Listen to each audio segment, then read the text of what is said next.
Tu savais qu'un film nominé aux Oscars avait été tourné à HEC Montréal et qu'un troisième édifice allait être construit au centre-ville? Wow! Vous nous avez jamais parlé des bâtiments de l'école, là. Ah oui, c'est vrai. Ben, tu sais quoi? C'est le début de l'année, donc c'est parti pour une séance de rattrapage. Voici les édifices. HEC compte deux édifices principaux. L'édifice de Selle, qui a ouvert ses portes en 1970 puis qui a rénové en 2012, et l'édifice Côte-Sainte-Catherine, qui a ouvert en 1996. Ou CSC, pour les intimes. Attends, tu dis que le plus vieux édifice a ouvert ses portes en 1970, mais l'école n'a pas été créée en 1907?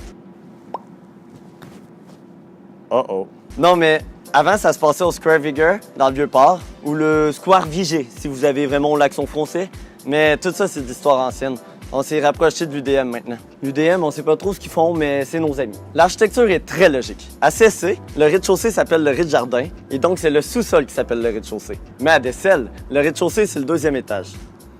Logique.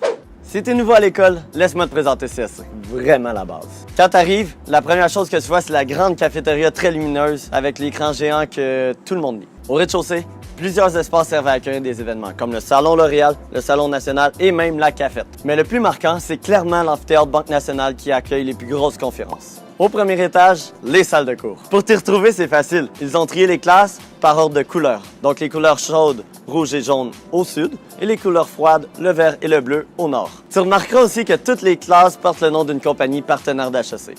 Donc ceux-ci échangent leur nom contre du cash. Puis toi qui pensais que c'était tes frais de scolarité qui finançaient l'école. Ha! Nice. Deuxième étage, la bibliothèque. Elle est vraiment belle, puis c'est la plus grande bibliothèque d'affaires bilingues au Canada. Genre, il y a beaucoup de bibliothèques d'affaires bilingues au Canada. C'est l'endroit parfait pour étudier au Cannes. Mais en période d'examen, il faut se lever à l'aube pour avoir une place. Ou avant l'aube. Quatrième et cinquième étage, le labyrinthe. Le labyrinthe, c'est ça le film qui a été tourné à HEC? Non, le labyrinthe, c'est le couloir des profs. Si tu veux jouer à cache-cache puis tu veux pas qu'on te retrouve, ben écoute, va te cacher là-bas, tu te retrouveras même pas toi-même.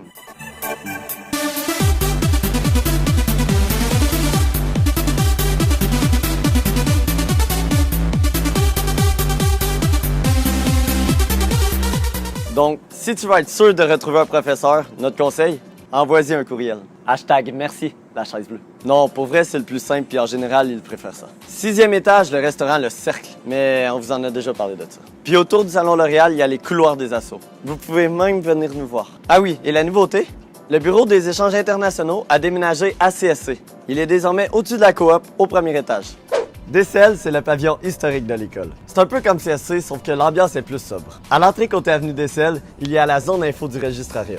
C'est là que tu devrais aller pour faire toutes tes démarches officielles, dont tes frais de scolarité. Au troisième et au quatrième étage, c'est les salles de cours. Les plus belles que tu aies jamais vues. Je te jure, c'est la crème de la technologie pour les infrastructures. Même que des fois, c'est un peu trop complexe pour les profs. Cette fois, les salles sont nommées selon des villes du Québec. Écoute, ils ont même mis Victo. Hein? Ils ont Victo, mais ils n'ont pas de Romane? On a inventé la poutine. Au cinquième étage, il y a plusieurs services dans deux qui peuvent vraiment t'intéresser. Il y a la direction des programmes et le service gestion de carrière. N'oublie pas de leur envoyer un petit courriel d'abord. Mais surtout, comme que je vous disais tantôt, il y a un film qui a été tourné à HEC et c'est à Desselles que ça s'est passé. Il s'appelle Arrival du réalisateur québécois Denis Villeneuve. C'est un super film, puis je vous propose d'aller voir des extraits dans l'HEC. Le jour où ils sont arrivés.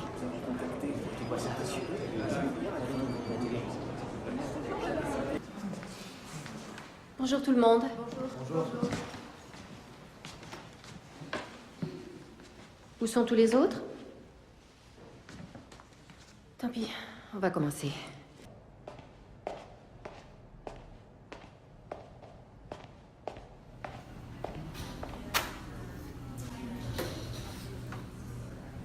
Et sinon, pêle-mêle, on peut retrouver des jardins et des terrasses, là.